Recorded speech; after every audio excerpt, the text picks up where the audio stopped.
Shalom Aleichem. Ketemu lagi ya saudara. Terima kasih Bu Iin buat undangannya. Saya setiap kali, mungkin saya harus terus mengingatkan diri saya. Setiap kali saya diundang di sini, saya menganggap ini sebagai kehormatan buat bisa bicara dengan semua keluarga dari Mahanaim. Hari ini saya datang dan saya syok lah dengar semua kesaksian dari bangsa-bangsa yang ajaib luar biasa. Saya speechless saudara.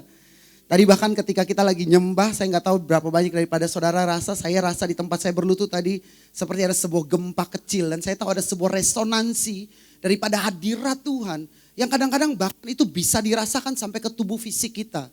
Amin. Dan saya tahu ada sebuah atmosfer penyembahan yang semakin hari semakin tebal di tempat ini. Saya percaya ketika saudara tinggal di dalam atmosfer yang seperti itu, maka tidak ada satupun ketakutan daripada dunia ini yang akan membuat kita gentar. Amin. Amin. Saudara, hari ini saya mau ngajak saudara untuk sama-sama belajar. Sama-sama belajar itu artinya saudara belajar, saya juga belajar. Tentang sesuatu yang mungkin sudah sering kita dengar. Tetapi ternyata ketika kita bicara dari sudut pandang yang berbeda. Kita akan melihat sebuah sudut pandang yang cara berpikir, cara melihat yang sedikit berbeda saudara. Saya ajak dulu saudara buka sebentar di Matius pasal 14. Matius pasal 14 ini bukan apa yang akan kita bahas, tapi saya mau akan korelasikan ke sana.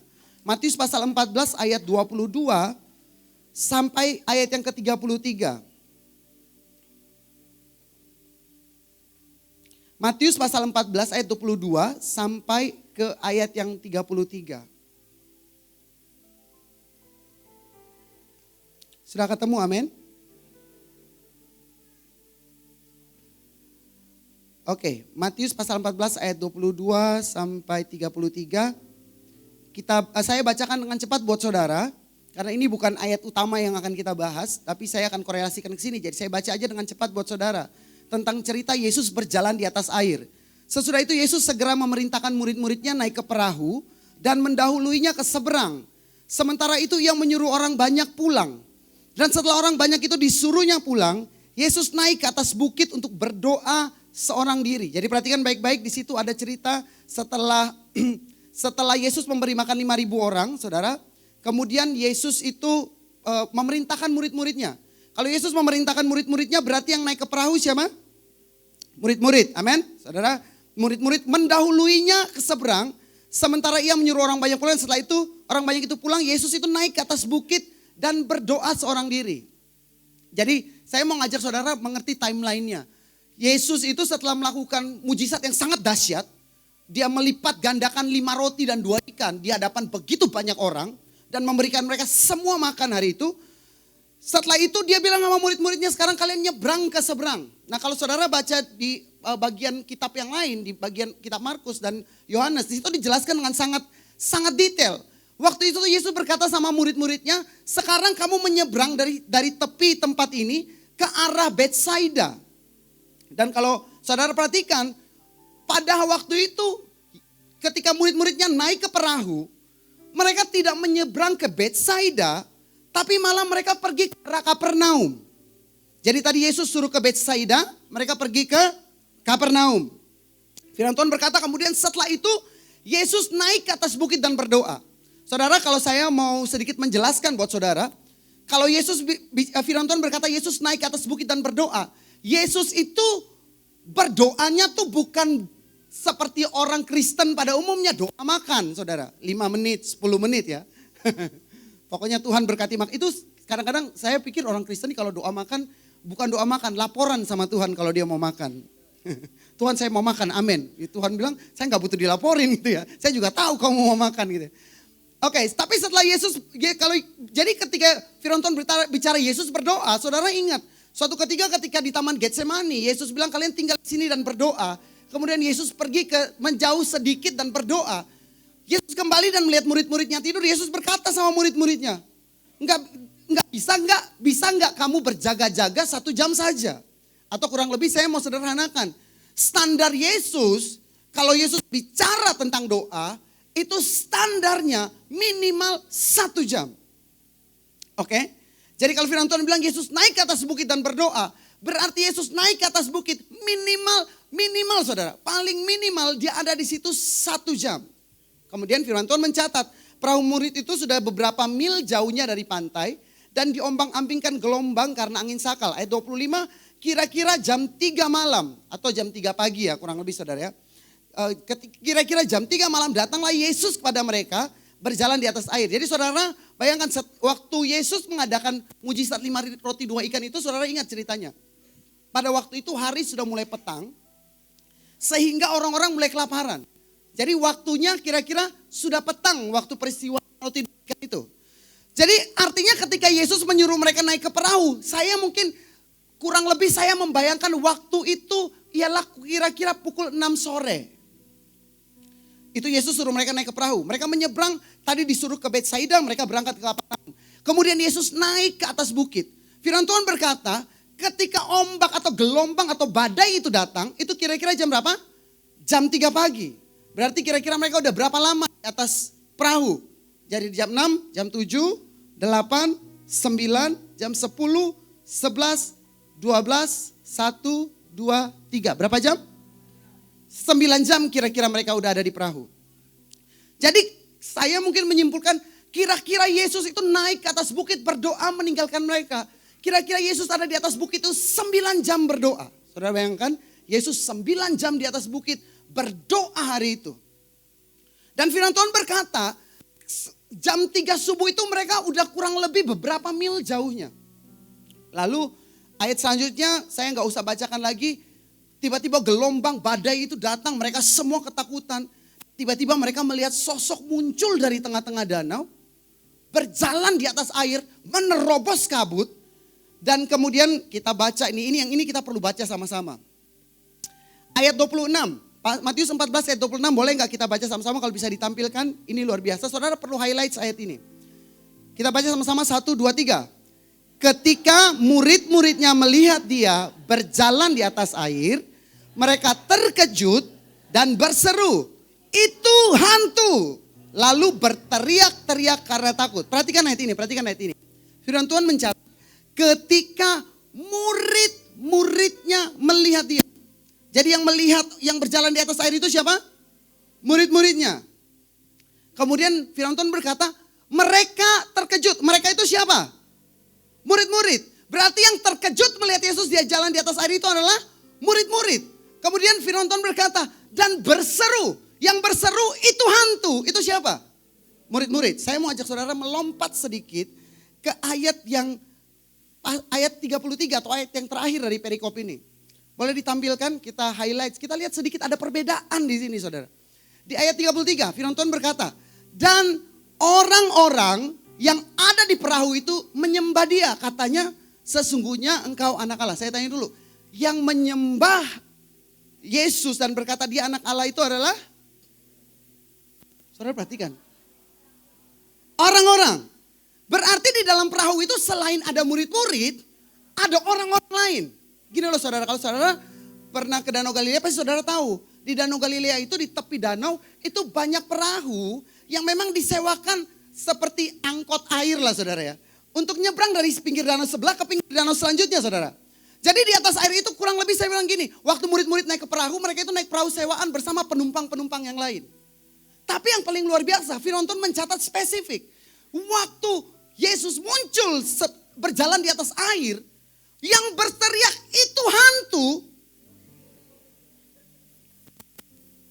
Atau gini saudara, saya mau bilang ini. Ketika Tuhan bekerja dengan cara yang berbeda, yang akan cenderung pertama kali menghakimi, itu bukan orang-orang. Tetapi siapa? Murid-murid. Gereja Tuhan, orang percaya, anak-anak Tuhan. Ketika Tuhan menyuruh kita melakukan sesuatu yang berbeda daripada pola yang umumnya. Kenapa saya bilang pola yang umumnya? Hari itu Yesus muncul tidak dengan cara yang biasa. Biasa Yesus muncul jalan sama mereka, nongkrong sama mereka, makan sama mereka, ngajar sama mereka, melakukan mujizat di depan mereka, bersama-sama dengan mereka. Tapi hari itu tiba-tiba Yesus muncul dengan cara yang totally berbeda.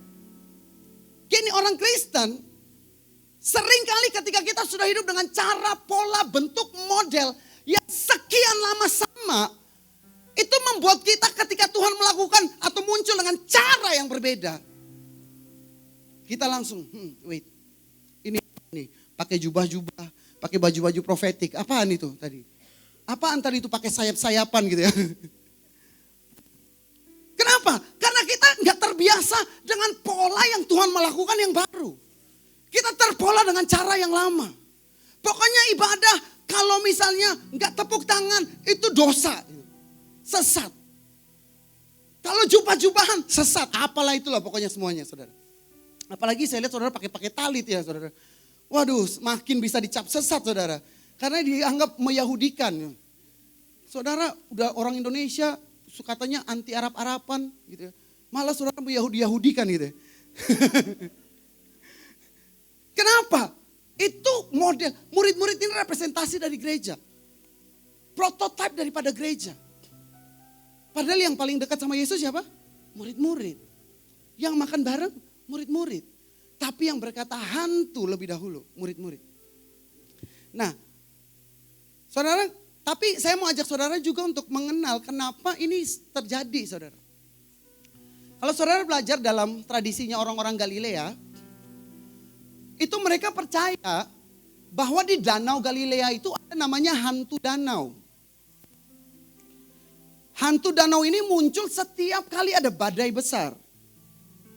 Jadi karena mereka percaya sama legenda hantu danau ini, ketika Yesus muncul dengan cara yang seperti itu, maka mereka menyangka ini ada danau. Nanti saya mau korelasikan dengan apa yang kita mau bahas. Ini bukan intinya. Tapi saya mau cerita gini, di Matius pasal 14 ayat 22 sampai 33, ini cerita yang mirip, ini ada di perjanjian lama. Waduh, di bagian mana emang di perjanjian lama ada Yesus? Emang di perjanjian lama ada Yesus jalan di atas air? Saya nggak bilang sama, saudara. Tapi ada cerita yang mirip sama apa yang ada di perjanjian lama. Kira-kira ada yang bisa nebak nggak ya? Nggak, kita nggak main tebak-tebakan ya, saya langsung aja. Saudara, kisah yang persis sama itu terjadi pada seorang nabi yang bernama Yonah. Kita buka kitab Yunus pasal 1. Ini kisahnya kurang lebih persis sama, saudara. Gini, sebelum kita mulai baca, saya mau ajak dulu saudara sepakat satu hal. Saya ini namanya Amin. Amin, saudara? Oke. Saya cukup terkenal berarti. Seluruh dunia menyebut nama saya. Ada yang amin Yesus, ada yang amin ya Allah juga. Yang pasti nama saya bukan amin ya robbal alamin.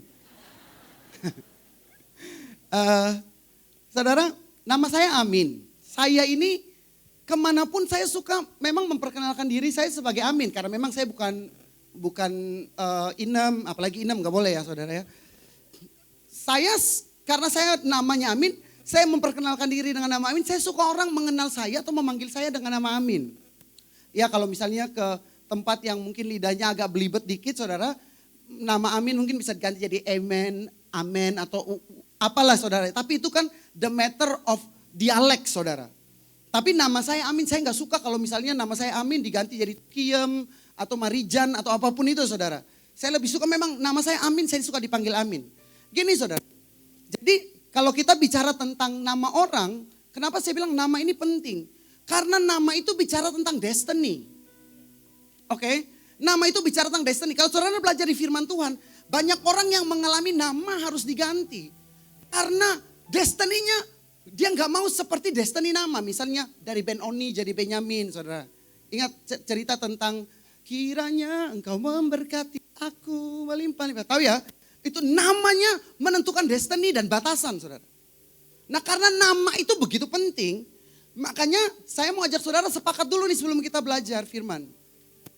Kita nggak nyebut dengan nama Yunus, karena Yunus itu sangat diindonesiakan. Gitu. Dan itu tidak merepresentasikan apapun dari dirinya. Karena nama Ibraninya itu Yonah. Orang Inggris mulai menerjemahkan jadi Jonah. Tapi kita nggak tahu datang dari mana idenya dia penerjemah Alkitab kasih nama Yunus gitu saudara. Jauh gitu, jauh panggang daripada api. Jadi kita sepakat dulu, kita akan nyebutnya Yonah ya, saudara. Tenang aja, bukan cuma saudara, saya juga belibet. Karena ini dari saya sejak brojol keluar sampai saya seumur gini, saya tahunya namanya Yunus, saudara. Tapi saya baru bertobat namanya Yonah. Karena nanti kita akan belajar, nama itu ada batasan, ada arti.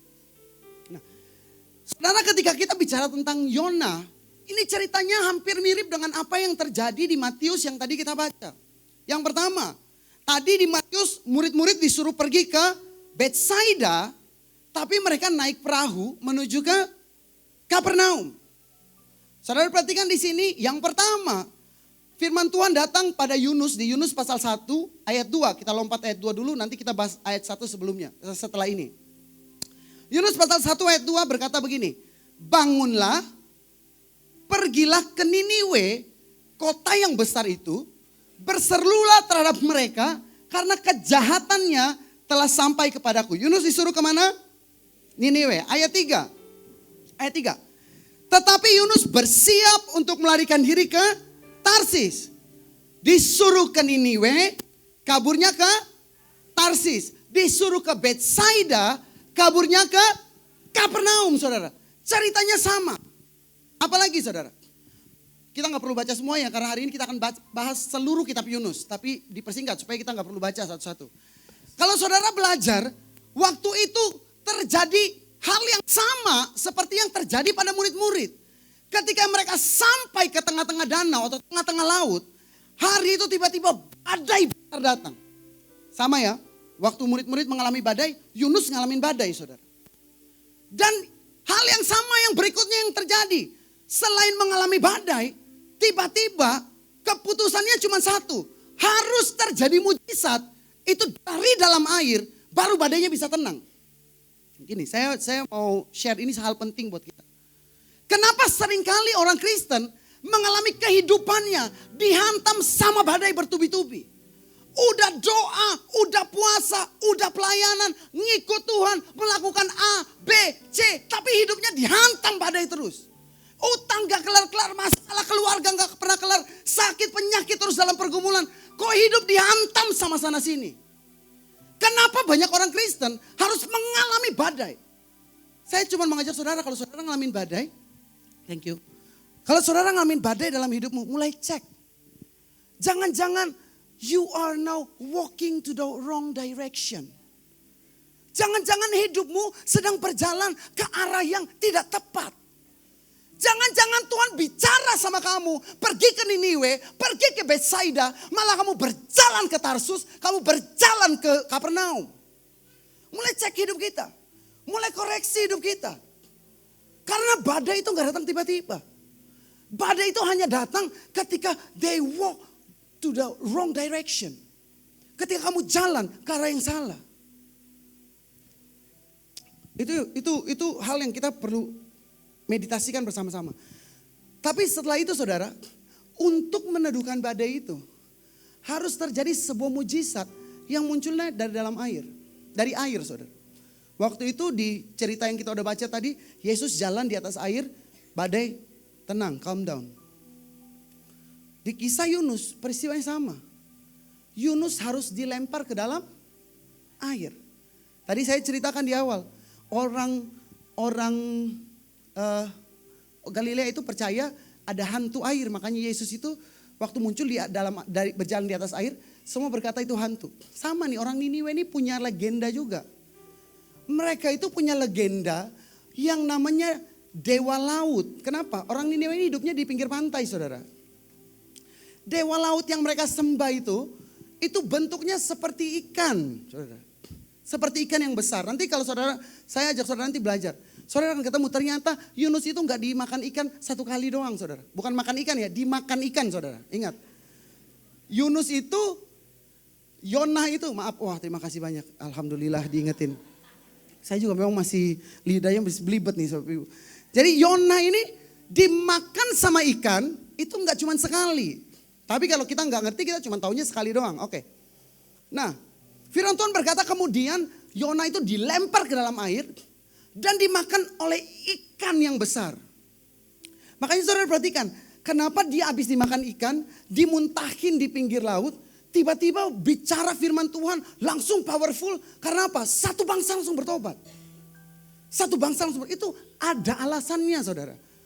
Karena saudara, kalau saudara mengerti, orang Niniwe itu penyembah dewa ikan. Ketika mereka menemukan ada seseorang yang keluar dari dalam dewa ikan, berarti ini setengah dewa. Gak mungkin mereka gak percaya. Setengah dewa kok yang ngomong keluar loh dari dimuntah. Karena kan saudara tahu ikan tuh kalau melahirkan itu bukan seperti manusia kan, bukan 2, bukan 3, bukan 9, bukan 10, buka pintu tutup pintu gitu.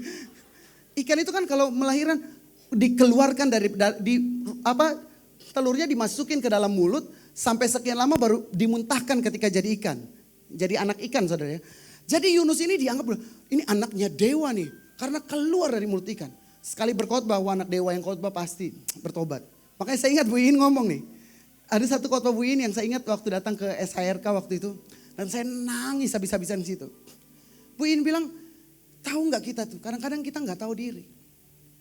Karena Tuhan itu bisa aja pakai kuda atau keledai. Koreksi saya kalau saya salah Bu ini. Karena kalau pakai kuda sama keledai, biayanya jauh lebih murah saudara. Kuda gak butuh hotel, Bapak Ibu. Saudara kalau tadi kesaksiannya, walaupun makannya sandwich tapi tetap hotelnya bagus katanya.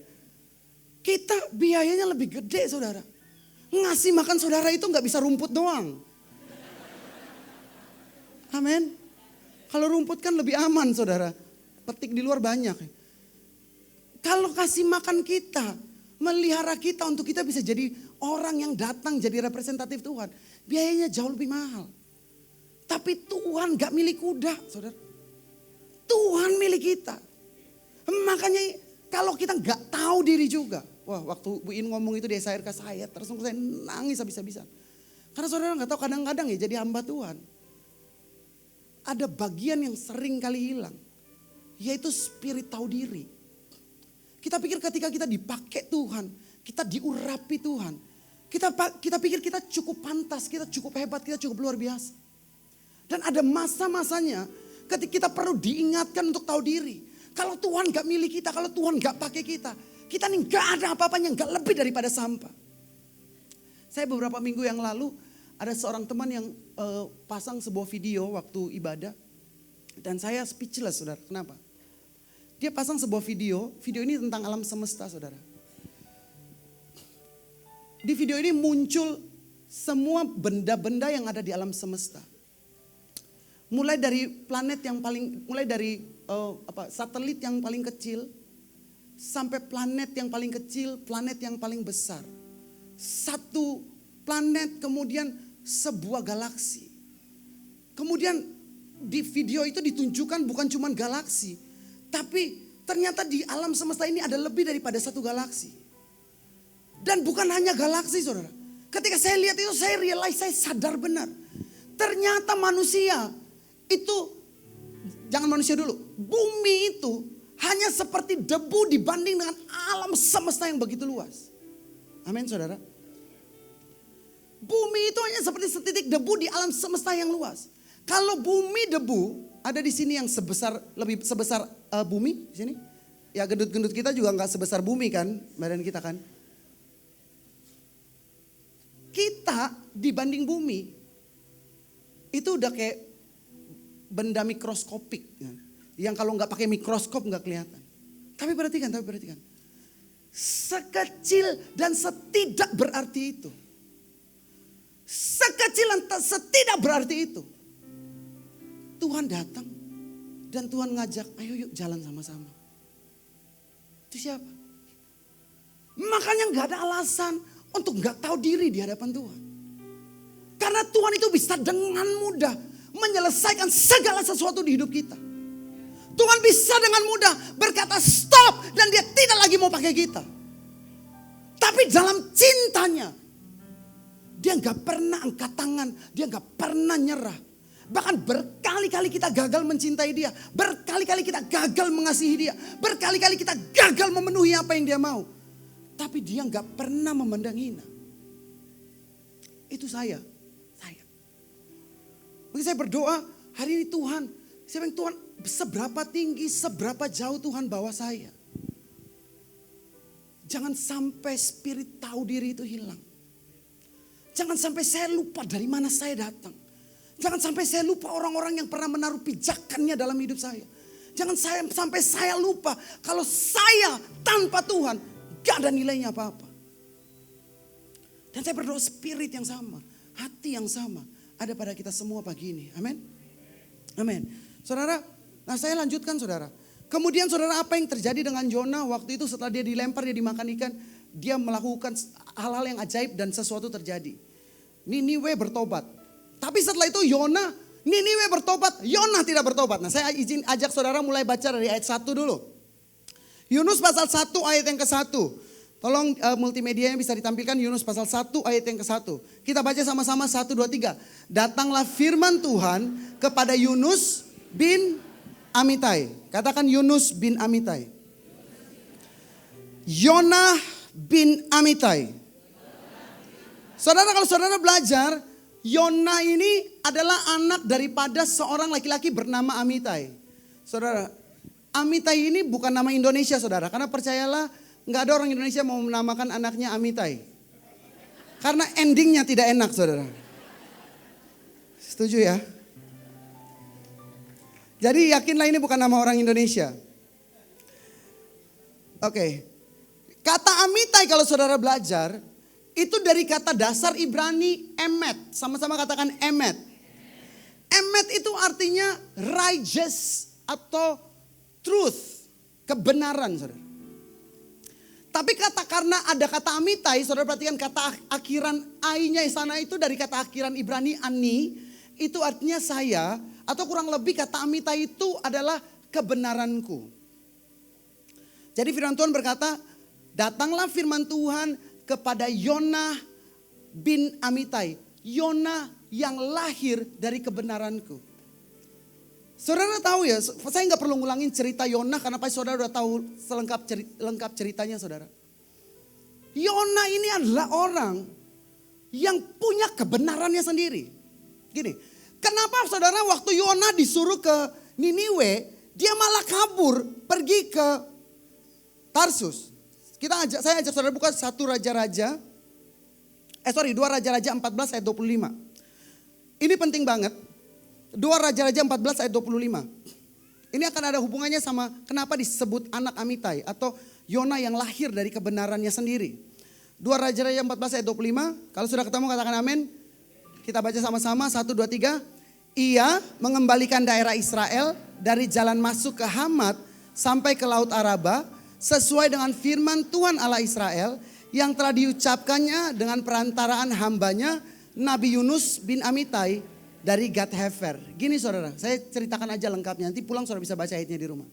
Waktu itu Tuhan sekali bernubuat lewat Yunus. Dia bilang sama Yunus gini, sampaikan ke orang Israel bahwa bangsa Israel itu akan mengalahkan dan merebut kembali jalan masuk dari Hamat sampai ke Araba. Saudara tahu di mana jalan masuk dari Hamat sampai ke Araba? Hamat sampai ke Araba? Itulah Niniwe. Jadi Tuhan itu pernah berfirman sama Yunus. Yunus katakan pada orang Israel, mereka akan menaklukkan seluruh bangsa Niniwe. Mereka akan merebut tanahnya. Mereka akan menjara semua hartanya. Dan seluruh orang Niniwe akan dibinasakan oleh bangsa Israel. Tapi tiba-tiba Tuhan berubah. Tuhan datang sama Yunus gini, Nus. Yona berubah. Kemarin saya bilang kalian akan membinasakan Niniwe, akan rebut bangsanya. Hari ini berubah. Kalau kamu pergi ke Niniwe, kamu nubuatin mereka bahwa mereka akan dibinasakan. Dan ternyata mereka bertobat. Maka saya tidak jadi hukum Niniwe. Yona marah.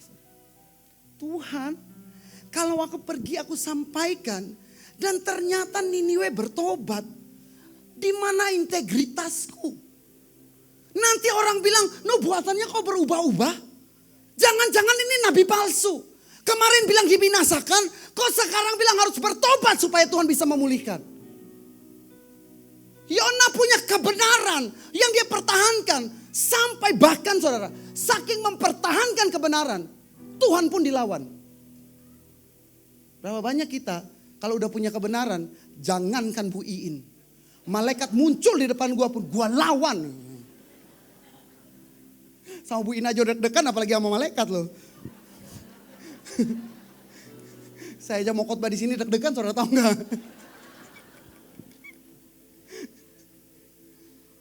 Tapi ada orang yang mendingan mati karena memegang kebenaran daripada ngaku salah.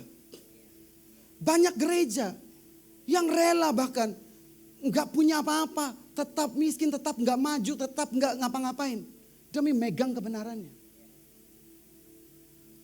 Buat kita kebenaran kita bahkan nilainya lebih tinggi daripada kebenaran yang Tuhan mau. Saya ketemu ada orang, saya bilang, kamu ngerti nggak? Tuhan itu udah manggil kamu berkali-kali. Seorang perempuan yang panggilan profetik itu begitu kuat. Dia kalau doa saudara, disuruh doa, disuruh apapun itu dia makanan sehari-hari saudara. Disuruh doa, ini bukan cuma sekedar doa, Bapa kami yang di surga, dikuduskan, enggak, bukan itu. Ini doa nyembah, dengar suara Tuhan, bisa ngelihat. Dan saya bilang, sayang kalau kamu misalnya doa. Tiba-tiba Tuhan bicara sesuatu sama saya. Saya sampaikan sama dia, enggak, sorry. Saya enggak percaya sama yang kamu ngomong. Sampai mati pun saya akan memegang. Wah, saudara, paling susah itu merubah orang Kristen, saudara. Apalagi pendeta, Bapak Ibu. Untung saya mantan pendeta. Paling susah, saudara. Kenapa? Udah punya kebenarannya sendiri. Dan kalau udah dipegang kebenarannya, kalau Tuhan datang, itu loh, murid-murid. Kenapa setiap hari jalan sama Yesus, nongkrong sama Yesus, makan sama Yesus. Saudara tuh, kalau kita punya sahabat nih, sahabat yang tiap hari nongkrong bareng, makan bareng. Dia jangankan muncul, baunya aja kita udah ketahuan, ini teman gue nih datang nih. Bener gak? Cara jalan aja, dia gak usah kelihatan mukanya, dari belakang aja. Cara dia jalannya, kita udah tahu, itu tuh teman gue tuh pasti. Makan bareng, nongkrong bareng. Yesus itu kan sama murid-murid kan makan bareng, nongkrong bareng, melayani bareng gitu. Saudara. Tapi kok tiba-tiba, kenapa di tengah-tengah danau, tiba-tiba Yesus yang sama loh. Yesus yang sama loh, muncul dari tengah-tengah danau. Dan mereka gak ngenalin sama sekali. Karena apa? Kebenaran yang dipegang. Di danau ini adanya bukan Yesus. Di danau ini adanya hantu danau.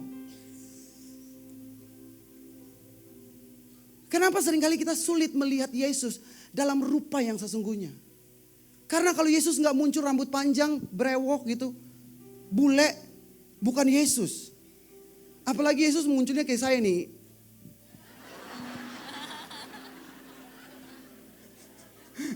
Yang katanya kata orang, saya bukan orang India Bapak Ibu, saya sebenarnya sebel dibilang orang India. Kalau saya orang India, Bapak Ibu percayalah di bawah pas saya ketemu pohon saya udah nari-nari. Karena buat orang India semua masalah diselesaikan dengan joget, saudara.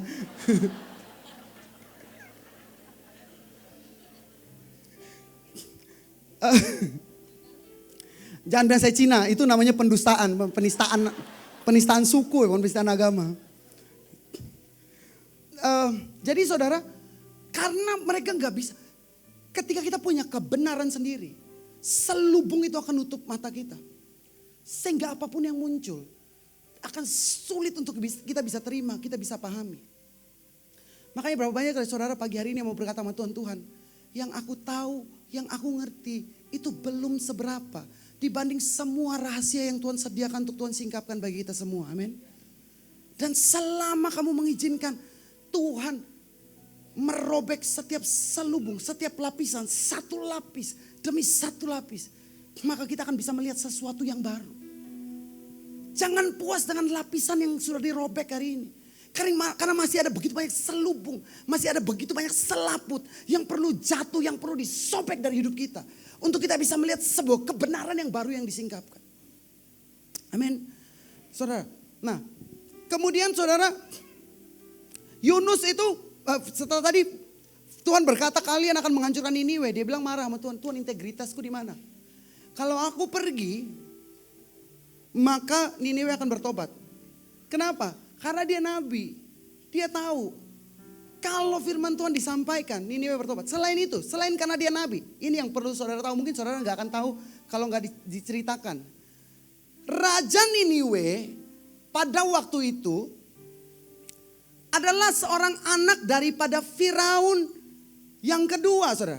Gini, Firaun pada waktu, kalau saudara belajar, Firaun pada waktu, Mesir pada waktu itu adalah sebuah kerajaan yang besar. Yang menaklukkan banyak bangsa. Jadi kalau setelah ditaklukkan bangsa itu dikuasai. Firaun itu akan mengutus anak-anaknya menjadi raja-raja kecil di setiap tempat yang ditaklukkan. Nah, ketika Tuhan mengutus Yunus ke Niniwe, Yunus ini tahu benar kalau firman Tuhan disampaikan bertobat, pasti mereka bertobat. Kenapa? Selain tadi cerita anak dewa tadi, saudara.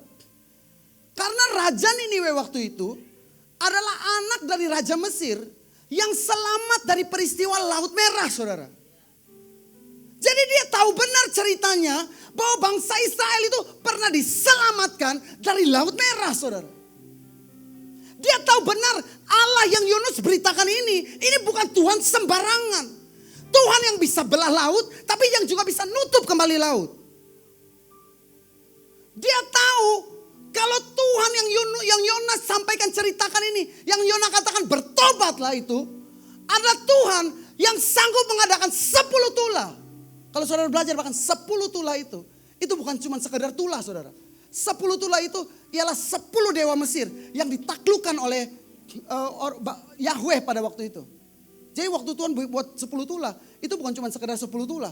Tuhan itu lagi bikin demonstrasi. Lu percaya dewa sungai Nil, air jadi darah. Lu percaya dewa matahari, gelap gulita. Semua itu semua dewa tuh. Dihajar sama Tuhan. 10-10-nya KO. Makanya orang Mesir silakan keluar. Kenapa mereka jarah? Kalau nggak perang nggak boleh jarah, saudara. Terus di mana perangnya? Tuhan perang kok. Makanya mereka keluar harus jarah, karena menang perang harus jarah, saudara. Ingat yang peristiwa di Laut Merah, Tuhan bilang sama Musa, aku berperang ganti kamu diam aja. Dan kenapa Musa bisa percaya? Karena Tuhan lihat Tuhan perangin semua dewa-dewa Mesir ditaklukkan habis-habisan. Yang Musa yang Yona nggak paham, Tuhan itu lebih mencintai pertobatan orang fasik daripada kebinasaannya. Saya kasih contoh, saudara. Kita buka dulu di Kejadian pasal 4.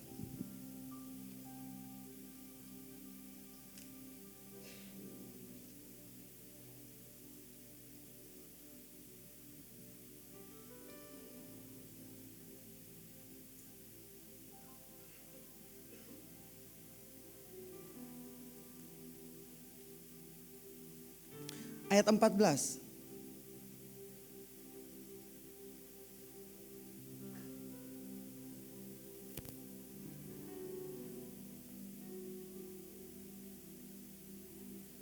Ayat 15.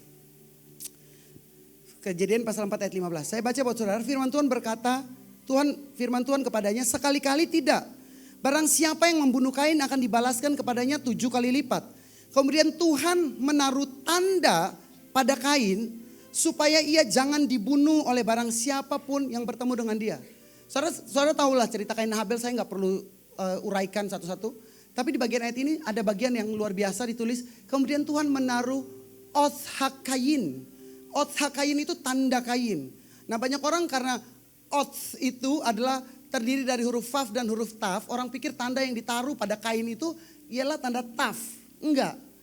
Oth HaKain itu bicara tentang Tuhan itu menaruh tanda yang namanya tanda huruf He. Kalau saudara belajar dalam bahasa Ibrani, huruf He itu artinya kehidupan. Life. Makanya Tuhan naruh tanda. Kenapa Tuhan taruh tanda He? Gini loh, Tuhan ini mau bicara sama Kain, bukan hanya sama orang yang akan membunuh dia. Karena pada waktu itu Kain pasti dibunuh. Di kebudayaan kebiasaan orang Ibrani, saudara. Kalau saudaraku dilukai, maka aku akan datang menghabisi siapapun yang melukai saudaraku. Saudara ingat peristiwa Dina diperkosa sama Sikem, Lewi sama Simeon datang tuh, mereka perang, mereka habisin satu kota. Peristiwa Amnon dan Tamar, Absalom bunuh Amnon karena Amnon dan Tamar, Absalom bunuh Amnon karena meniduri Tamar. Jadi buat orang Ibrani itu, kalau kamu menodai keluargaku, saudaraku, apalagi membunuh, habis kamu. Makanya Kain ini ketakutan sebenarnya setelah Habel dibunuh dan ketahuan sama Tuhan. Kan dia masih mau ngumpet kan. Tuhan bilang darahnya naik sampai aku. Lu mau ngumpetin apa lagi gitu. Tuhan bilang tapi jangan takut. Aku kasih kamu tanda hey. Oath Kain itu tanda hey. Dan semua orang yang melihat tanda itu tidak akan bunuh dia. Pertanyaannya gini loh saudara. Kenapa orang sejahat Kain kok Tuhan kasih tanda supaya jangan dibunuh? Itu yang kita gak paham. Cintanya Tuhan. Cintanya Tuhan. Nanti kalau saudara kita belajar di bagian akhir saudara. Cintanya Tuhan itu dia gak melihat pada apa yang sudah kamu buat. Tapi dia melihat pada potensi apa yang kamu bisa jadi nantinya. Jadi dia kasih tanda itu supaya Kain tidak boleh dibunuh. Supaya Kain beroleh kesempatan untuk bertobat di hadapan hadirat Tuhan. Saya mau ngomong gini, kalau orang seperti Kain yang membunuh saudaranya. Tuhan kasih kesempatan untuk ngalamin pertobatan. Karena cintanya Tuhan itu lebih besar kepada orang. Dia lebih suka melihat pertobatan daripada kebinasaan. Maka saya mau katakan pada saya dan pada kita semua hari ini. Selalu tersedia kesempatan yang Tuhan berikan untuk bertobat. Kalau kamu masih bangun hari ini, matamu terbuka, kamu menghirup udara segar, kamu masih bisa hidup, kamu bisa datang ke Mahanaim. Maka percayalah Tuhan menyediakan satu kesempatan lagi. Makanya jangan pernah kehilangan kesempatan. Tapi apa yang terjadi sama Kain? Ayat 15 berkata begini, Kejadian 4 ayat 15. Lalu Kain pergi dari hadapan Tuhan dan ia menetap di tanah Nod di sebelah timur Eden. Perhatikan baik-baik, firman Tuhan bilang setelah Tuhan deal sama dia, Tuhan bilang kamu gak akan dibunuh, kamu dikasih kesempatan bertobat. Yang responnya Kain bukan, ya Tuhan saya bertobat ampuni saya. Enggak. Firman Tuhan berkata, Kain lalu pergi dari hadapan Tuhan ke tanah Nod ke sebelah timur. Gini, kalau saudara belajar kata timur itu dalam bahasa Ibrani itu dari kata kedem. Sama-sama ngomong kedem. Kedem itu artinya bukan hanya sebelah timur. Tapi kedem itu artinya go against, melawan. Jadi hari itu ketika Tuhan kasih tanda, Kain bukan tinggal di hadirat Tuhan dan bertobat. Dia ngomong sama Tuhan, Tuhan hari ini juga saya ninggalin engkau. Dan saya akan melawan engkau seumur hidupku. Makanya saudara waktu dia pergi ke sebelah timur. Inilah terjadi sebuah peristiwa. Di mana Kain membuat perjanjian dengan semua orang.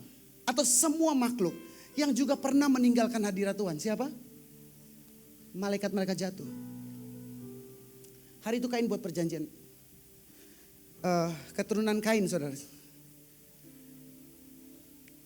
Kita agak belajar sedikit boleh ya Bapak Ibu. Jadi gak hanya khotbah doang nih saudara bisa belajar ada wawasannya. Kejadian pasal 4 ayat 21. Kain itu punya anak 4 orang. Gini, orang Israel, orang Ibrani itu budayanya patrilinearism. Artinya dari bapak itu yang disebutkan. Makanya kalau bin apa itu selalu nama bapaknya. Perempuan itu gak punya tempat terlalu luar biasa di Israel. Jadi yang perempuan berbahagialah Anda orang Indonesia. Di Indonesia emansipasi, ya kan? Hak perempuan sama dengan hak laki-laki. Kecuali angkat galon, laki-laki yang harus angkat. Katanya emansipasi, angkat galon kamu kan laki. Kan emansipasi. Saya angkat galon, kamu juga angkat galon dong ya. Sedikit curhat dari para kaum lelaki. Jadi perempuan itu biasa gak disebutkan. Saudara ingat ya, Yakub itu atau Israel itu anaknya ada berapa? 13 saudara. Satunya tidak disebutkan, kenapa? Dina itu enggak, perempuan itu enggak disebutkan saudara. Jadi kalau ada nama perempuan di Alkitab itu adalah perempuan-perempuan yang luar biasa dan dahsyat sampai dia kehitung masuk dalam, disebutkan dalam orang Israel. Termasuk Esther itu luar biasa. Sampai dia bisa dijadiin satu kitab saudara. Ruth itu perempuan Moab luar biasa nih kalau saudara belajar. Orang Israel punya 4 ibu. Yaitu Sarah, Ribka, Lea, Rahel. Di Matius disebutkan 4 perempuan. Hanya 4 loh. Dari sekian banyak. Hanya 4 perempuan. Disebutkan sebagai orang-orang yang melahirkan Yesus pada akhirnya. Yaitu Tamar. Dari awal Rahab, Tamar, Ruth. Dan kemudian istri Uria. Enggak disebut nama Betseba saudara. Istri Uria. Kenapa enggak disebut Betseba istri Uria? Karena mengingatkan bangsa Israel bahwa dosanya Daud terhadap Uria itu begitu besar. Sehingga nama Betseba nggak disebut. Yang disebut dan yang terakhir istri Uria. Nanti buka di Matius 1 baca. Artinya perempuan itu nggak punya tempat di dalam sejarah perhitungannya orang Ibrani. Tapi khusus keturunan Kain nih. Dihitung, Kain itu nikah sama Ada dan Zila. Ada dan Zila itu melahirkan 4 orang anak. Yang pertama namanya Yabal, yang kedua namanya Yubal, yang ketiga namanya Tubal Kain. Ini 3 laki-laki. Dan seorang perempuan bernama Naama. Itu ada di Kejadian pasal 4 ayat 22, nanti baca aja sendiri rumah. Sila juga melahirkan anak yakni Tubal Kain, bapak semua tukang tembaga dan tukang besi. Adik perempuan Tubal Kain ialah Naama. Adik perempuan ini disebutkan. Yang perempuan-perempuan lain gak disebutkan. Adam itu anaknya ada berapa? Banyak. Yang disebutkan cuma Kain, Habel, Set, Enos. Yang lain gak disebutin. Tapi ini kok tiba-tiba nama Naama itu muncul. Saudara kalau saudara belajar, nama Naama itu artinya cantik, menarik atau mempesona. Jadi kurang lebih Naama ini adalah seorang perempuan yang pada waktu itu. Mungkin perempuan pertama yang disebutkan di Alkitab. Dia begitu cantik, begitu menarik, begitu mempesona. Tapi sayangnya dia ini anak dari Kain. Yang dilahirkan dari hasil perjanjian dengan malaikat jatuh. Makanya saya mau clearkan dulu saudara. Setan-setan yang saudara nonton di film horor itu palsu. Setan kok jelek? Kalau jelek gak ada pengikutnya Bapak Ibu. Yang cantik itu jauh lebih menyeramkan.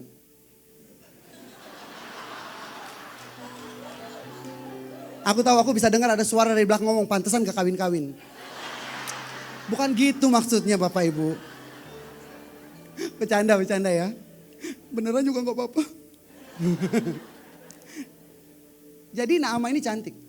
Kok apa hubungannya saya bahas Naama? Kalau saudara masuk ke Kejadian pasal 6. Itu Tuhan akhirnya harus menghukum seluruh dunia dengan air bah. Kenapa? Kejadian pasal 6 ayat 1. Ketika manusia itu mulai bertambah banyak jumlahnya di muka bumi. Dan bagi mereka lahir anak-anak perempuan.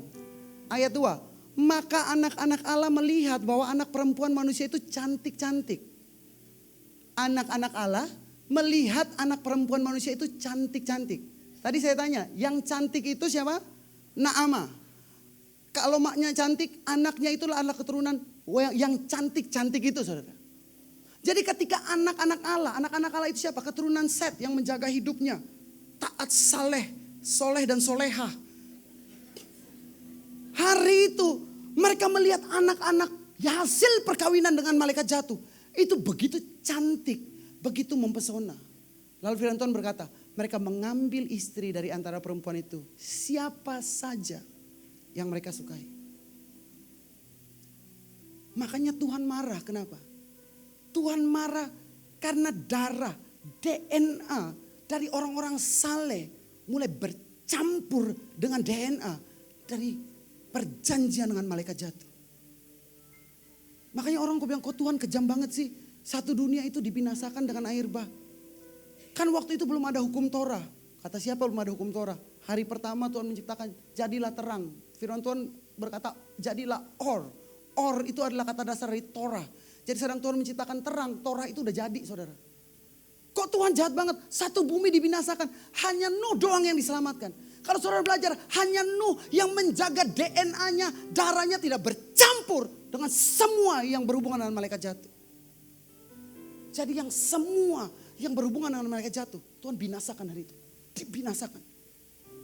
Tapi orang bilang, berarti yang keturunan malaikat jatuh udah gak ada lagi dong. Gini. Dengar dulu. Supaya jangan salah paham ya. Dengar dulu. Manusia itu jatuh ke dalam dosa karena kehendak bebas. Bukan karena kehendak bebas.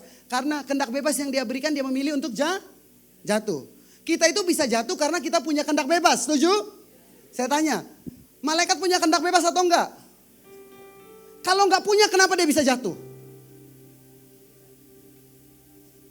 Make sense? Karena dia bisa milih untuk tetap setia pada Allah. Atau dia jatuh. Dan dia memilih untuk jatuh. Jadi kalau ngomong setelah zaman Nuh, nggak ada malaikat jatuh lagi. Masih ada. Karena sampai hari ini, masih ada malaikat yang memutuskan untuk tidak setia pada Allah dan jatuh. Makanya kalau saudara dengar hari-hari ini, di dunia ini terjadi begitu banyak hal yang menakutkan dan baru. Belum pernah ada sebelumnya. Penyakit yang baru. Apalagi wabah yang baru. Model kejahatan yang baru. Jangan heran saudara. Karena ini bukan malaikat old school yang jatuh. Mungkin malaikat yang baru kemarin jatuh. Dengan semua teknologi yang terbaru saudara. Jadi saudara, Tuhan itu sebenarnya mencintai Kain sedemikian rupa. Dia rindu ngelihat pertobatan Kain. Sama kita semua hari ini. Saudara tahu Tuhan gak peduli seberapa dalam kamu jatuh. Karena selalu tersedia kesempatan. Selalu tersedia ruang di dalam hatinya untuk kamu kembali. Kecuali kamu memutuskan untuk pergi dari hadirat Tuhan. Melawan Tuhan. Dengan membuat perjanjian dengan semua orang yang melawan Tuhan. Amin. Berapa banyak saudara sepakat cintanya Tuhan buat kita tuh lebih daripada cukup. Nanti kita belajar tentang Yunus. Saudara. Bagi yang saya mau share dengan saudara-saudara. Ini tentang Yunus. Yona saudara.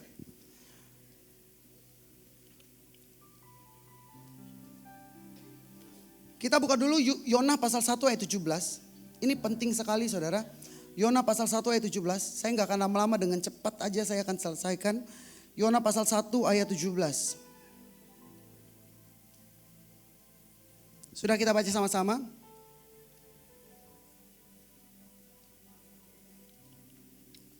Maka atas penentuan Tuhan datanglah seekor ikan besar yang menelan Yona. Dan Yona tinggal dalam perut ikan itu 3 hari 3 malam lamanya. Gini. Saudara lihat di situ ada 2 kata ikan. Yang pertama ikan besar dan dia tinggal dalam perut ikan. Bahasa Ibrani itu setiap kata itu punya gendernya. Jadi ketika dia nyebut laki-laki itu lain daripada sebutannya untuk perempuan. Nah, ikan ini ikan yang pertama itu disebut gini. Maka atas penentuan Tuhan datanglah seekor dag. Katakan dag. Dag itu artinya ikan jantan saudara ya. Ikan jantan. Menelan Yunus. Tapi di bagian akhir ayatnya dia ngomong gini. Yunus tinggal dalam perut dagah. Jadi tadi dag, ini dagah. Apa itu dagah? Dagah itu artinya ikan betina. Loh, ditelan sama ikan besar, tapi kok tinggal dalam perut ikan betina? Nah, dalam Talmud ini diceritakan seperti ini. Yunus itu ditelan sama ikan itu 3 kali. Betapa penderitaannya Yunus ya saudara. Yang lebih luar biasa saudara gini. Kata dag ini, kata ikan besar ini adalah sama dengan ikan yang disebutkan pada waktu penciptaan. Atau gini, Tuhan itu sejak hari penciptaan. Dia sudah menentukan ikan inilah yang akan menyelamatkan Yunus. Nolongin Yunus. Supaya dia tidak binasa. Tapi dikasih kesempatan untuk bertobat. Gini. Sebelum dunia dijadikan, Tuhan sudah merancangkan bagi kita. Apapun itu caranya. Supaya hati kita bisa balik sama dia. Karena dia bukan Tuhan yang mengampuni dosa yang pernah kamu berbuat saja. Dia mengampuni dosa yang sudah kamu perbuat di masa lalu. Dia mengampuni dosa yang sedang kamu perbuat hari ini. Bahkan dia mengampuni dosa yang belum kamu buat, yang akan kamu buat nanti. Kuasa darahnya itu menembus batasan waktu. Bahkan kamu belum berbuat dosa, Tuhan sudah merancangkan caranya supaya kamu diselamatkan daripada kebinasaan. Percayalah, kamu cari Tuhan dimanapun di seluruh dunia yang sama seperti Tuhan yang ini. Enggak ada. Hanya Tuhan yang satu ini yang kamu belum buat dosa. Hari besokmu belum datang. Dia sudah merancangkan caranya untuk nyelamatin kamu. Kalau kamu jatuh nanti. Sejak penciptaan Tuhan sudah menentukan ini ikan akan nolongin Yona nanti. Dia pertama ditelan ikan jantan. Dalam Talmud diceritakan dalam ikan jantan Yona gak bertobat. Kenapa? Di dalam ikan jantan tempatnya lega. Beneran ini. Lucu tapi beneran saudara. Jadi akhirnya Tuhan bilang gini sama ikan jantannya. Udah muntahin. Ikan jantan muntahin. Dia dihap sama ikan betina. Dalam ikan betina dia terhimpit sama begitu banyak telur. Nggak bisa buat apa-apa. Saudara, makanya dia teriak, saudara. Tapi yang lebih luar biasa, saudara. Yunus pasal 2 ayat 1. Berdoalah Yunus kepada Tuhan Allahnya dari perut daga. Di ayat terakhir, saudara. Lalu ayat 10, Yunus 2 ayat 10. Lalu berfirmanlah Tuhan kepada ikan itu. Dan ikan itu pun memuntahkan Yonah ke darat. Ayat yang ke-10 ini, kata ikannya berubah menjadi kata dag lagi. Jadi dari ikan jantan, lega, aman. Malah dia bikin itu ya, bikin tempat tidur, gelar tikar, tiduran, ngopi gitu ya. Luas. Ini kayak ceritanya dia pindah dari perumahan perumahannya Kemang Pratama, udah dipindahin ke tempat di Bekasi yang mepet-mepet Bantar Gebang gitu. Nempel-nempel gitu. Dan akhirnya dia nggak bertobat juga. Muntahin lagi. Dia ditelan sama dag, ikan jantan. Dan kemudian oleh ikan jantan. Kenapa harus ditelan sama ikan jantan, saudara? Karena ikan jantan itulah yang dianggap dewa laut oleh orang Niniwe. Jadi Tuhan itu ngatur skenarionya segitu rupanya. Tapi saudara lihat, Yunus itu karena dia punya kebenaran sendiri yang dia pegang. Yang dia bilang kalau mati pun saya akan tetap megang kebenaran saya. Apa yang Yunus lakukan? Di ayat 2, saudara. Ayat pasal 2. Berdoalah Yunus dari dalam perut ikan itu, katanya. Ayat 2, katanya dalam kesusahanku aku berseru kepada Tuhan. Dan ia menjawab aku, di tengah-tengah dunia orang mati aku berteriak, kau dengarkan suaraku. Telah kau lemparkan aku ke tempat yang dalam, ke pusat lautan. Lalu aku terangkum oleh arus air. Segala gelora dan gelombang melingkupi aku. Dan aku berkata, telah terusir aku dari hadapan matamu. Mungkinkah aku memandang lagi baitmu yang kudus? Ini enggak ada nih, saudara baca aja semuanya. Enggak ada kata-kata Yunus bilang, lalu aku bertobat, Tuhan ampunilah aku. Enggak ada. Udah di dalam perut ikan, ngomongnya sampai, saudara nih. Ketika jiwaku letih lesu di dalam aku, teringatlah aku kepada Tuhan. Sampailah doaku kepadamu ke dalam baitmu yang kudus. Ayat 8 ini dia ngutip nih, saudara. Ayat 8 dia ngutip. Ketika mereka yang berpegang teguh pada berhala kesia-siaan, mereka yang meninggalkan dia, yang mengasihi mereka. Tapi aku dengan ucapan syukurku akan kupersembahkan korban kepadamu. Apa yang kunasarkan akan kubayar. Keselamatan Allah dari Tuhan. Enggak ada bertobatnya. Enggak ada bilang, Tuhan saya salah Tuhan, bawa saya kembali. Enggak. Dia doa, memang doa sih. Berapa banyak hari ini ya orang Kristen anak Tuhan udah jatuh ke dalam dosa, diingetin berkali-kali. Masih pelayanan, masih pelayanan. Masih doa, masih doa. Tapi doa tanpa sebuah pertobatan yang sebenarnya. Berapa banyak saya tuh mengucap syukur sekali lagi. Dan orang-orang di Mahanaim ini saya banyak terinspirasi. Kak Leo satu kali pernah datang ke Kahal. Dan dia kesaksian tentang perjalanan hidupnya. Berkali-kali jatuh.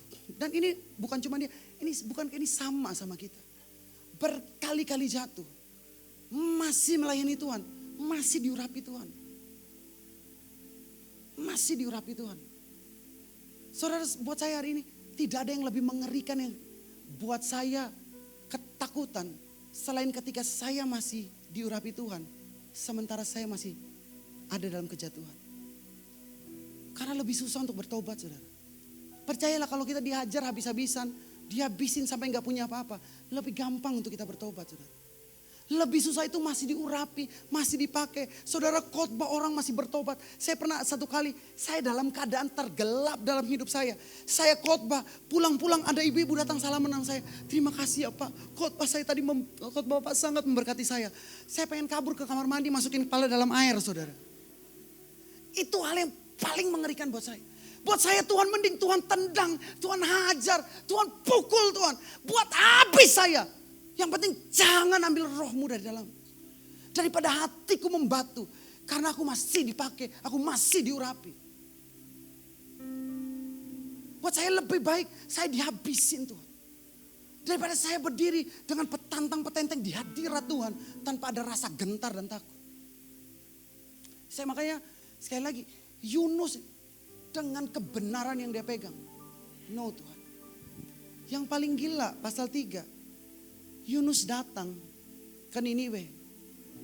Enggak khotbah 1 hari 1 malam. Yunus enggak bikin panggung besar. Yunus enggak pakai lighting. Firman Tuhan bilang itu perjalanan harusnya 6 hari. Dia hanya berjalan 2 hari. Dan dia ngomong bertobat. Yang bertobat bukan cuma rakyat. Raja itu ngomong, waktunya perkabungan. Koyakan jubah, taruh abu di kepala. Bukan hanya manusia, seluruh hewan. Saudara bayangkan begitu powerful. Orang yang masih punya hati yang keras. Tapi masih powerful dipakai Tuhan. Satu bangsa bertobat. Jadi gak ada tuh ukurannya. Karena kita masih dipakai Tuhan. Artinya kita sudah mengalami pertobatan. Gak ada ukurannya di sana. Gak ada ukurannya. Karena kamu diurapi, kamu dipakai Tuhan. Orang dilawat sama pelayananmu. Bukan itu ukurannya kamu mengalami pertobatan yang sebenarnya. Amin. Karena saya tahu hari ini ada begitu banyak anak Tuhan. Begitu banyak hamba Tuhan. Masih diurapi, masih dipakai Tuhan. Masih dilawat Tuhan. Tapi hatinya geser. Dia bilang amin buat saya. Amin Miel. Berapa banyak hamba Tuhan, anak Tuhan. Yang masih di atas mimbar. Radiasi pengurapannya masih ngalir. Tapi di sini bocornya banyak. Kenapa? Kebenaran yang kita pegang, yang kita tidak izinkan untuk Tuhan hancurkan, itu akan menjadi selubung untuk nutup mata kita. Yang terakhir saudara. Pasal 4 saudara. Firman Tuhan berkata, pada keesokan harinya ketika fajar menyingsing atas penentuan Tuhan, Tuhan itu menumbuhkan pohon jarak buat Yunus. Benar ya? Ini Yunus nih saudara. Setelah dia bertobat dan Niniwe itu, setelah dia khotbah dan Niniwe bertobat, yang Yunus lakukan, dia mundur sebentar ke pinggir kota. Saudara tahu apa yang dia lakukan? Dia duduk di sana, dia nungguin. Karena Niniwe itu harus berpuasa 7 hari, bertobat 7 hari 7 malam, baru Tuhan akan memulihkan, Tuhan pastikan pemulihan. Hari itu setelah dia khotbah nih, bertobat, orang semua bertobat, dia mundur dari kota itu. Dia duduk di luar kota, apa yang dia lakukan? Dia nonton, dia lihat ke Niniwe. Dan dia nunggu. Dia nunggu apa? Dia nunggu api Tuhan turun untuk bakar Niniwe. Bayangkan ya. Ada orang, anak Tuhan, hamba Tuhan. Lebih pengen orang itu binasa. Daripada dilawat Tuhan. Hari itu dia nunggu ini. Hari pertama gak dibinasakan. Hari kedua gak dibinasakan. Saudara saya ini ketemu banyak sekali hamba Tuhan. Kalau udah pegang kebenarannya sendiri. Semua orang salah. Bahkan dia nungguin kapan orang itu jatuh.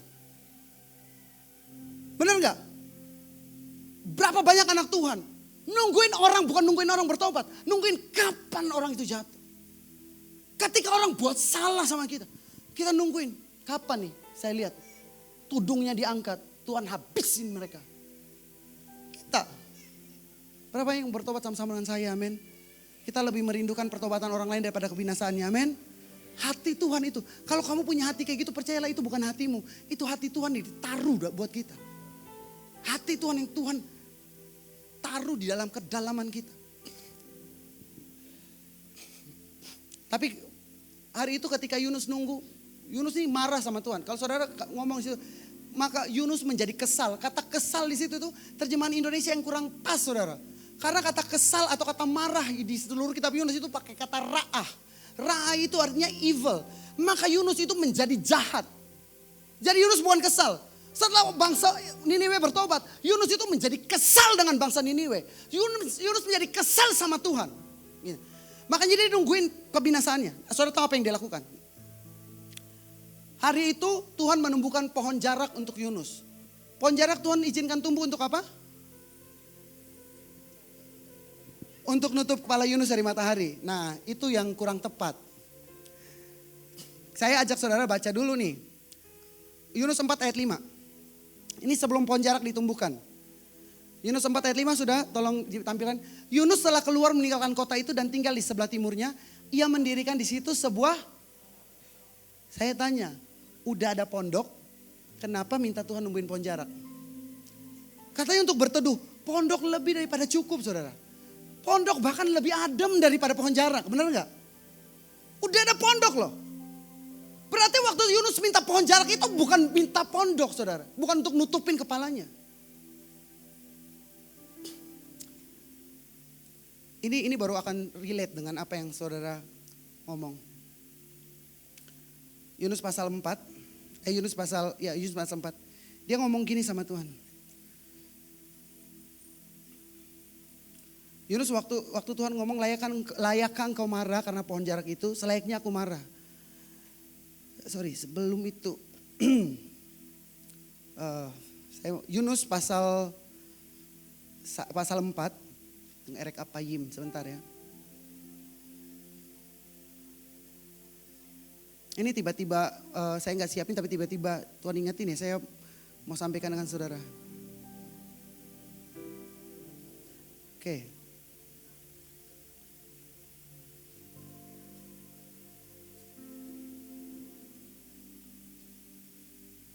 Yunus pernah mengutip sebuah ayat.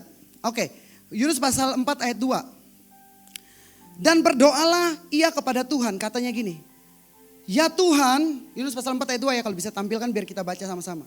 Ya Tuhan, bukankah telah kukatakan itu ketika aku masih di negeriku?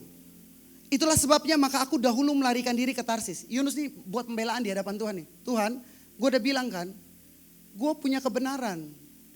Tapi lu tetap suruh gue ke Niniwe. Makanya gue kabur ke Tarsis. Ini alasannya nih dia ngomong. Sebab aku tahu bahwa engkaulah Allah, Yunus pasal 4 ayat 2 boleh ditampilin enggak? Sebab aku tahu bahwa engkaulah Allah yang pengasih dan penyayang, yang panjang sabar dan berlimpah kasih setia, serta yang menyesal karena malapetaka yang hendak didatangkannya. Saudara kalau baca ayat ini, saudara pikir hari itu Yunus bertobat? Enggak. Ini waktu dia ngomong ayat ini nyindir Tuhan. Kurang ajar enggak saudara? Udah diselamatkan dari perut ikan, sekali khotbah orang semua dilawat Tuhan. Nungguin hatinya jahat, nungguin dibinasakan. Sama Tuhan ngenyek. Dia bilang Tuhan, karena saya tahu engkau itu Allah yang pengasih dan penyayang, yang panjang sabar dan berlimpah kasih setia, serta yang menyesal karena malapetaka yang didatangkannya. Kenapa saya bilang ngenyek? Yunus itu kutip daripada sebuah sidur. Sidur itu artinya apa? Sebuah ayat atau sebuah doa yang sering diucapkan setiap hari sama orang Israel. Setiap hari mereka kan ucapkan sidur ini. Di Keluaran 34 ayat 6. Tuhan engkaulah Allah yang penyayang, pengasih, panjang sabar, dan berlimpah kasih setianya. Yunus nambahin apa? Dan engkau menyesal karena malapetaka yang hendak didatangkan. Ini Yunus lagi ngejawab. Kan lu bilang lu adil kan. Adil itu artinya kalau gue bilang hukum, gue hukum. Tapi lu gak konsisten Tuhan. Ini sama nih. Yona nih sama bangsa Indonesia sama nih. Lagi marah-marah. Enggak konsisten Tuhan. Katanya peraturan lu, perkataanmu bisa dipegang. Enggak bisa dipegang. Ternyata kamu membinasakan, kamu menyesal dan tidak membinasakan. Yunus ini lagi ngenyek sama Tuhan saudara. Saya dulu waktu baca ayat ini saya pikir Yunus bertobat. Enggak, Yunus lagi ngenyek. Gini, saya jelasin satu-satu. Kenapa saya bilang dia ngenyek? Dia berkata bahwa engkaulah Allah yang pengasih dan penyayang, panjang sabar. Saya jelasin dulu. Tuhan itu bukan maha sabar. Amin. Tuhan itu panjang sabar. Saudara tahu panjang sabar itu kalau ngomong panjang itu ada ukurannya. Jadi jangan pikir hari ini kita berdosa gak apa-apa besok bertobat. Tuhan maha sabar. Kalau panjang sabar ada batasannya nanti saudara. Firman Tuhan bilang panjang sabar Tuhan itu menuntun pada pertobatan. Kalau gak bertobat kenapa? Dibinasakan saudara. Kata panjang sabar saudara belajar dari bahasa Ibrani kata erek apayim. Sama-sama katakan erek apayim. Erek apayim itu artinya hidungnya panjang. Apa hubungannya? Panjang sabar sama hidung panjang. Kan yang hidung yang panjang bukan sabar yang panjang. Erek apayim. Panjang hidung itu adalah sebuah frasa. Yang artinya gini loh. Kalau Tuhan panjang sabar sama kita kira-kira contohnya gini. Contoh. Ibu permisi ya minta jadi contoh ya. Misalnya ibu nih sudah melakukan pokoknya banyak hal yang Tuhan gak suka. Tapi ini erek apayim. Ketika Tuhan mau hukum nih. Karena kan Tuhan itu adil. Ketika dia udah sampai penuh. Dia mau hukum. Ini erek apayim. Tuhan gini sama ibu.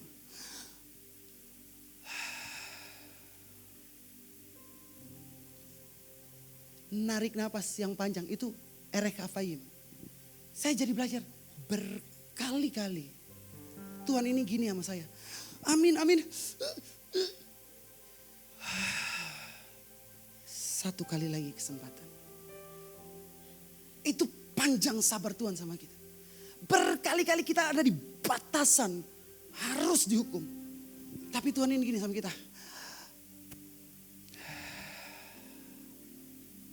Itu Tuhan kita. Erek apa yuk? Satu lagi. Firman Tuhan berkata, karena engkaulah Allah yang pengasih dan penyayang. Panjang sabar, berlimpah kasih setia. Tahu apa yang Yunus hilangkan dari ayat ini? Yunus hanya bicara tentang panjang sabar, penuh kasih setia. Dia menghilangkan satu bagian. Kalau saudara belajar dari terjemahan Ibraninya. Kata emet atau kata righteous, kebenaran yang dipakai di ayat ini. Itu artinya ada dua. Jadi gini, kalau saudara, kita di bahasa Indonesia ngomong kebenaran, cuman kebenaran doang.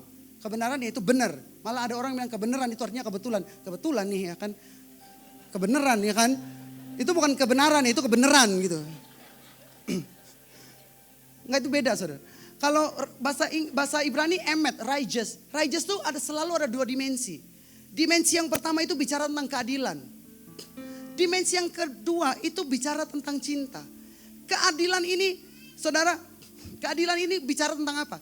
Keadilan ini bicara tentang segala sesuatu itu diukur dari masa lalu.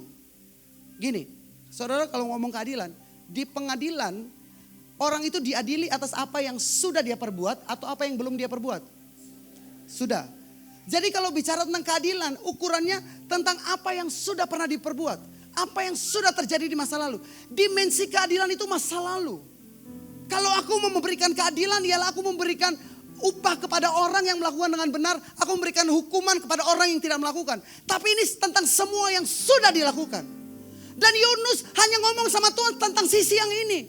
Dia ngomong, Tuhan kamu harusnya adil dong. Kan mereka udah buat dosa. Mereka itu bangsa Asyur. Mereka harus dibinasakan. Dan engkau bicara loh jelas sama saya. Kalau bangsa ini harus dibinasakan. Tapi Yona lupa. Kalau emet itu, sisi yang berikutnya namanya rahim. Sama-sama katakan rahim. Rahim ini artinya kasih sayang saudara. Kalau bahasa orang Islam punya Bismillahirrahmanirrahim. Rohim dari rahim. Kalau orang Ibrani punya Beshem Eloah. Bismillah. Beshem Eloah. Oke. Werahmani werohimi. Nah, itu kayak gitu.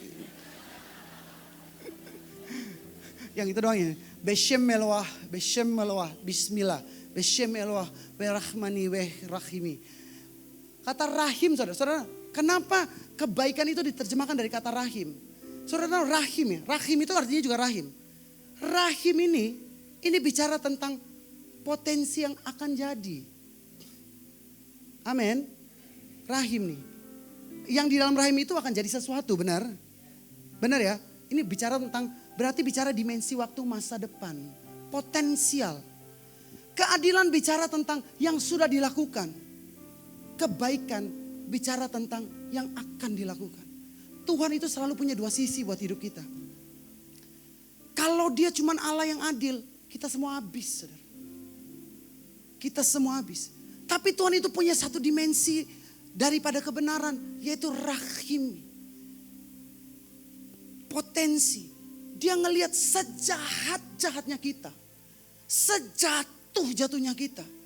Semelawan-melawannya kita. Tuhan gak hanya lihat apa yang sudah kamu perbuat kemarin. Dia ngelihat kamu punya potensi ilahi di dalam dirimu yang bisa jadi sesuatu kelak. Makanya firman Tuhan berkata, kalau masih ada setitik air dalam tandan anggur, jangan binasakan. Kalau hari ini kita beroleh kesempatan, karena Tuhan masih melihat ada satu titik air dalam tandan anggur. Makanya kamu dan saya gak dibinasakan. Karena dia bukan Tuhan yang hanya mengingat apa yang sudah kamu buat. Kalau hari ini Anda duduk berhitung sama dia. Kata Pak Agung, ada kelas berhitungnya Tuhan. Ini kelas berhitung Tuhan, saudara, salah satunya. Saudara gak hanya diajak untuk hitung apa yang sudah kamu buat. Kejatuhanmu, dosamu, perbuatanmu, kebebalanmu, kedegilanmu, kebejatanmu. Tuhan gak hanya hitung, itu keadilan saudara. Tapi Tuhan mulai menghitung. Kalau anak ini saya biarkan tetap hidup. Kalau orang ini saya biarkan untuk melayani. Akan jadi apakah dia kelak? Bukankah demikianlah seorang ibu terhadap anaknya? Makanya kalau saudara bicara Roh Kudus itu, Roh Kudus dicurahkan firman Tuhan itu dalam bahasa yang di Yoel. Roh Kudus akan dicurahkan pada hari terakhir. Kata dicurahkan itu kata syafak. Saudara tahu arti kata syafak? Syafak itu artinya itu disayat, dipotong sampai darahnya keluar. Kenapa gini saudara? Kenapa ada orang ngomong Roh Kudus itu? Kalau saudara belajar ya, ruah itu, roh itu. Di dalam bahasa Ibrani, itu kata bentuk maskulin, tapi kata gantinya selalu bentuknya feminim. Gini. Saya nggak ngomong Roh Kudus itu perempuan atau enggak. Roh Kudus, tapi saya mau ngomong Roh Kudus itu gambarannya seperti seorang ibu. Roh Kudus itu Tuhan sudah dicurahkan dalam hatimu. Dari antara 3 pribadi nih, dari Tritunggal, yang paling menderita itu bukan Yesus saudara. Karena Yesus cuma mati 1 kali. Yesus cuma dianiaya sekali. Kamu tahu siapa yang paling menderita? Roh Kudus yang sudah diizinkan tinggal, nggak boleh pindah dari dalam hati kita. Dan setiap hari kita isi dengan semua yang kotor. Makanya kalau saudara ngerti, kalau mereka menghujat anak bisa diselamatkan. Menghujat Roh Kudus nggak mungkin selamat. Karena seperti seorang ibu yang nggak akan mungkin meninggalkan anaknya. Allah Bapa, Allah Anak. Ini seakan-akan seperti Allah Ibu. Nggak bisa ninggalin saudara. Lo mau jatuh, kamu mau hancur, kamu mau rusak. Dia di sini. Setiap hari dia menderita oleh karena keinginanmu, pikiranmu, hasratmu. Setiap hari dia syafak, dia dicurahkan darahnya setiap hari. Tapi nggak bisa pergi. Waktu saya ngerti ini tuh, saya belajar menghormati Roh Kudus lebih daripada sebelumnya. Dia bukan cuma nuntun kamu dalam kebenaran, hidup. Bayangkan seperti seorang ibu yang dimaki sama anaknya. Dianiaya sama anaknya. Ini saya lihat di Indonesia ada beberapa kasus yang contohnya sangat jelas. Ibu lawsuit sama keluarganya sendiri gara-gara warisan. Tapi endingnya apa? Enggak apa-apa. Ibu maafin. Itu hatinya ibu. Itu hatinya Roh Kudus. Berkali-kali dilukai. Berkali-kali dilecehkan. Berkali-kali dilemparin sampah. Dan dia gak bisa pergi. Karena dia cuma bisa apa? Cuma bisa mengasihi kamu dan mengasihi saya. Makanya ketika Bapa melihat dari surga dengan keadilannya. Pedangnya harusnya diturunkan. Tapi dia melihat ada 1 titik air dalam tandan anggur. Siapa? Roh Kudus yang masih berseru di kedalamanmu. Dan berkata, I am here forever. Maka Bapa menjadi 1 kali lagi kesempatan. Berapa banyak saudara yang mau berkata, Tuhan tolong Tuhan. Tuhan tolong, kami ini sering ngelukain. Yang paling kita lukain itu Roh Kudus. Tapi berapa banyak rindu siang ini kita memberikan penghormatan lebih kepada Roh Kudus. Ibu yang tinggal dan gak akan pernah ninggalin kita sampai selama-lamanya. Kalau saudara mau berkata seperti sama-sama kita berdiri.